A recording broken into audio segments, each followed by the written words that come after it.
Tonight's Back to School and Beyond coverage, we are taking a closer look at how schools are making safety improvements. TV6's senior reporter Jerry Tudor spoke with school administrators from Iron Mountain and Breitung Township about upgrades made this summer. Schools across Upper Michigan have been upgrading security systems this summer. Last year, Governor Whitmer announced school safety grant awards for 150 school districts totaling $10 million in state funding.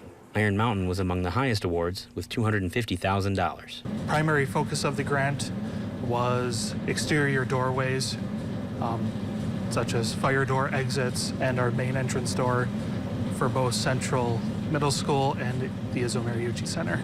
As schools try to work within budgets, grant money like this helps school districts with additional improvements. There isn't always enough room in the budget to address all of the needed maintenance throughout the buildings.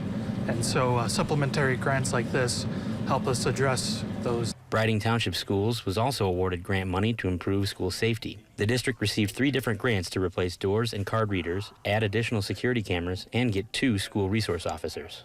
Well, it certainly gives us a sense of security to improve the physical safety, but a key point is also the training. We extensively train and plan with our staff. We've actually implemented a school safety coordinator position. That's one of our technology folks because so much of the school safety is related to technology. Holmes also said the grants were more competitive, but now are based more on enrollment. At one point, the school safety grants were competitive, and it was difficult to justify the competitive nature of a grant when all schools and all children are important to be safe.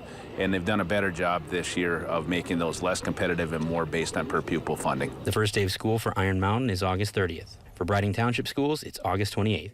Jerry Tudor, TV6 News, Dickinson County.